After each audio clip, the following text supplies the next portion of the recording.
재미있는 과학에 목마른 여러분을 위한 본격 과학 잡담 토크쇼 개짜과학 시간입니다. 최근 과학 수사 영역이 높은 수준으로 발전하고 있는데요. 혹시 벌레를 이용해 수사하는 법곤충학에 대해 들어보신 적 있으신가요?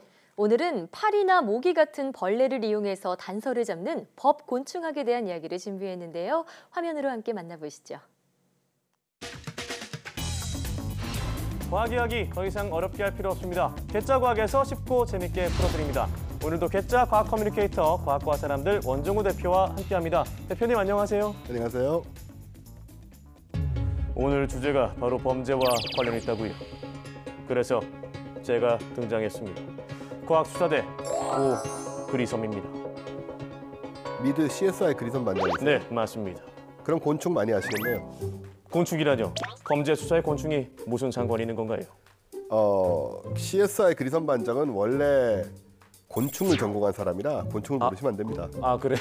네. 아, 몰랐네요. 왜냐하면 이 벌레가 네. 사건을 해결하는 중요한 단서가 될 수 있거든요. 아, 그래요? 그래서 특별히 이 분야를 법곤충학이라고 부릅니다. 아, 그렇군요. 벌레로 범인을 잡을 수 있다는 거군요. 네. 아유, 제가 그것도 모르고 괜히 그리섬을 따라 했네요.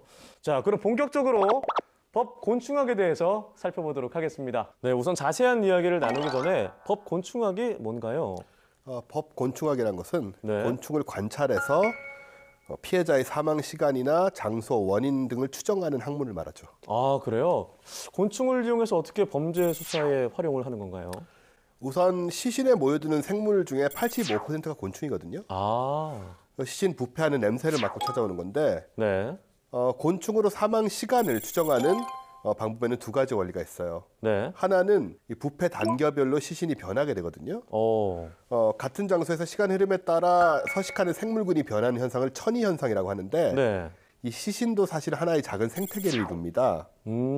그래서 부패 단계에 따라 환경이 달라져서 찾아오는 곤충이 바뀌게 되죠. 아. 그 곤충을 이제 관찰을 하는 건데요. 네. 제가 퀴즈를 하나 드릴까요? 막간 퀴즈인가요? 네네. 네. 다음 중 네. 가장 먼저 찾아오는 벌레는 무슨 벌레일까요? 복이 있는 거죠? 있죠. 네.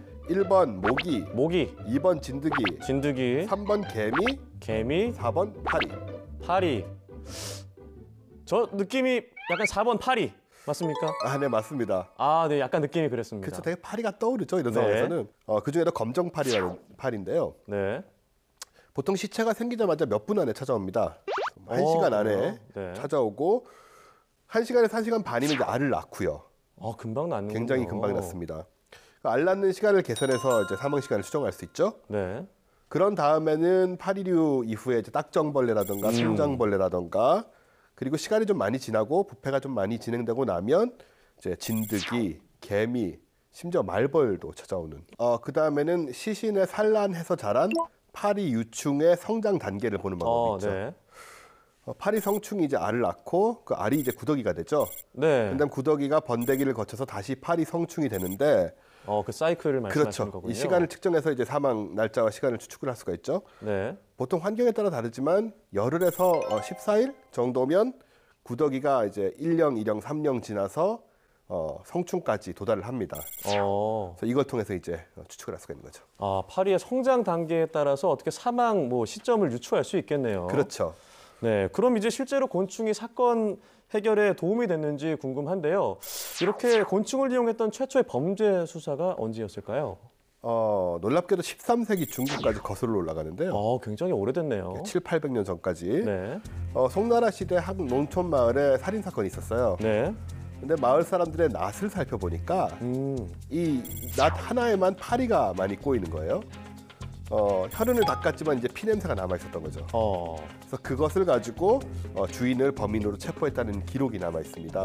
그렇군요. 근데 알고 보니까 이 낫 주인이 가해자가 피해자한테 굉장히 많은 빚을 지고 있었다 그래요. 그래서 예나 지금이나 돈을 갚지 않기 위해서 범행을 저질렀다고 합니다. 똑같네요. 네. 자, 생각보다 예전부터 벌레가 사용됐었네요. 국내에서 이 법곤충학이 사용됐던 사례가 있을까요? 있어요. 이것도 유명한 사건인데요. 1991년에 5명의 초등학생이 실종됐던 그 개구리 소년. 네, 알고 있습니다. 누구나 기억하시는 사건인데 이때도 법곤충학이 적용이 됐고요. 6월을 발견해서 6월에 파리 유충 이제 50개체의 곤충 번데기가 발견이 됩니다. 네. 이제 그 번데기를 가지고 이제 수사의 근거로 이제 어느 정도 활용을 할 수 있었죠. 정말 생각보다 수사에서 곤충이 굉장히 활용도가 크네요. 네. 네, 그런데 사체에 사는 벌레 말고 범인을 잡는 다른 방법은 또 없을까요? 있죠. 어, 여름철 숙면의 적, 네. 바로 모기를 이용한 방법인데요. 모기요? 네. 모기를 어떻게 수사에 활용을 하는 거죠? 범죄 현장에 있던 모기가 범인의 피를 빨 수 있잖아요. 네네. 이 모기에 남아있는 피를 이용해서 DNA 검사를 하는 방식입니다. 그렇군요. 정말 그럼 이제 모기로 어떻게 실제 수사 현장에서 사용하는지 궁금한데요. 자, 그래서 특별한 전문가 한 분과 이제 전화 연결을 준비를 했는데요. 경기 북부지방경찰청 과학수사계 김영삼 검시관님입니다. 여보세요? 네, 안녕하십니까. 네, 안녕하세요, 검시관님. 네, 저희가 이제 수사에서 모기를 사용한다는 얘기를 나누고 있는데요. 국내에서도 실제로 모기를 이용해서 수사를 한 사례가 있나요? 범인까지 검거한 적은 아직 없고요. 네. 최초로 적용을 해본 적은 있습니다. 그래요? 2014년 한 모텔에서요. 이혼 문제로 다투던 남편이 네. 부인을 숨지게 한 사건이 발생했는데요. 이때 현장에 있던 모기 혈흔으로 DNA를 추출했습니다.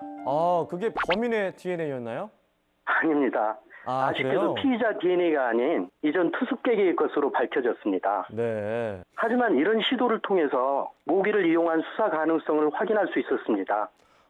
그런데 살아있는 모기를 잡은 건가요? 이게 모기가 날아다니잖아요. 어떻게 발견을 한 건가요? 흡혈곤충인 모기는요, 피를 빨아들이는 순간부터 몸이 무거워집니다. 그래서 현장에서 약 100여 미터 내에 존재하고요, 170미터 이상은 날아가질 않습니다.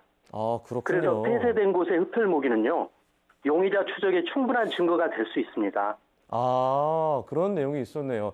자, 모쪼록 이런 수사 기법들이 발전을 해서 실제 범인까지 잡는 일이 나왔으면 좋겠습니다. 오늘 말씀 고맙습니다. 네, 감사합니다. 네, 앞서 파리나 모기를 이용한 어떤 다양한 수사 방법에 대해서 알아봤는데요. 제가 알기로는 국내보다 해외에서 더 이런 활동이 활발하다고 들었어요. 네, 그렇죠. 미국은 이 테네시 대학 내에 네. 일명 바디팜, 그러니까 뭐라고 번역해야 되나? 시체 농장? 아이고, 정말 말만 들어도 으스스한데요. 네. 어떻게 활용되는 곳이죠? 자연 노출된 시체의 부패를 연구하는 곳이죠. 그러니까 네.